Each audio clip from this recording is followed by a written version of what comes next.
Alright guys, so pups are 5 weeks old. So they've been on solid foods for a couple weeks now. Normally we just take goat's milk and soften up the kibble so it's easier for them to eat. We just take a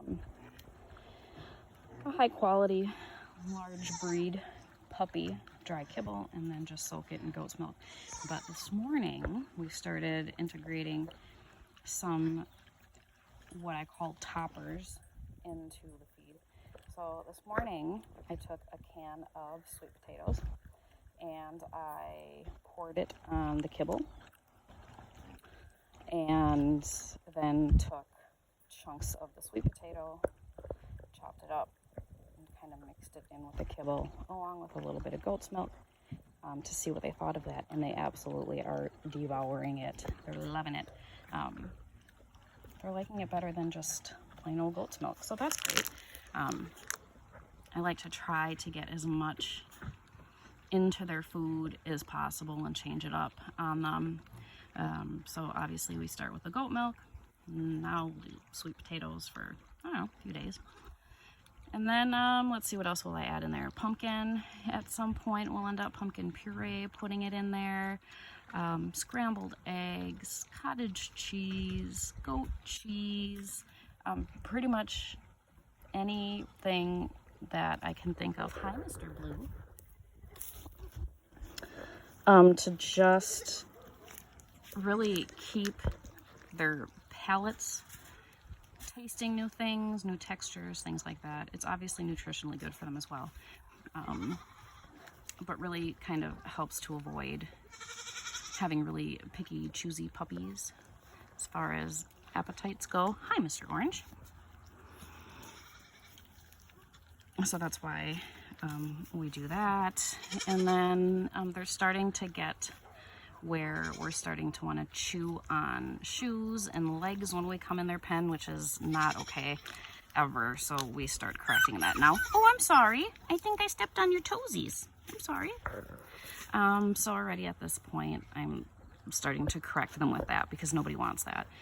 And it's just a matter of telling them no and leave it. And then I just walk away and just ignore them. And they pick that up pretty quick. Even already at this age, jumping is not okay. So I don't allow them to jump up on me. No nibbling on me. We don't do rough play at all with them. I just don't encourage any of that, any mouthing. When you're raising pups up to have the strongest bite force in the canine world, I teach from a very young age that you are not allowed to put your mouth on me. You're not allowed to play rough at all. Just a very calm environment because nobody wants a very large puppy jumping on them. It's easy to knock people down and it's just not okay. So, like I said, now that they're starting to enter into teething and stuff, I'll end up throwing, heads of cabbage in here. That's always a fun one. They love batting that around and chewing on it. And again, it's challenging the palate, taste, and textures. It's a nice, healthy toy. Hey, Mr. Orange. Yeah, good boy. What else do we do? Carrots are another good one. Broccoli's a good one. So, just anything that really is challenging and new things for them. The key to happy puppies and to try to keep them as not mischievous as possible is to just keep them challenged and keep their brain working. And that's the key to really, all the way through adolescence and up into adulthood is just keeping them busy. Just like with human children, the more activities you can keep them in, extracurricular activities, sports, we think about that kind of thing with kids, human kids, keeps them out of trouble. If you exhaust their bodies and minds, there's not a lot of stuff left over for sassiness. So we do the same thing with the pups.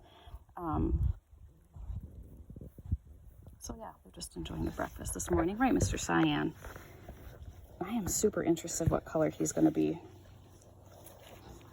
Kind of an odd boy. Nope. No bites. No bites. I'm getting mauled by adorable pups. So yeah, that's this morning's breakfast. And so what I do is I put the food down and I give them 15 minutes to clean it up. And then whatever is left after that, Mom can come in and clean up when they're done. So some days they eat more than others. It just depends on the day. So that's today's excitement, guys.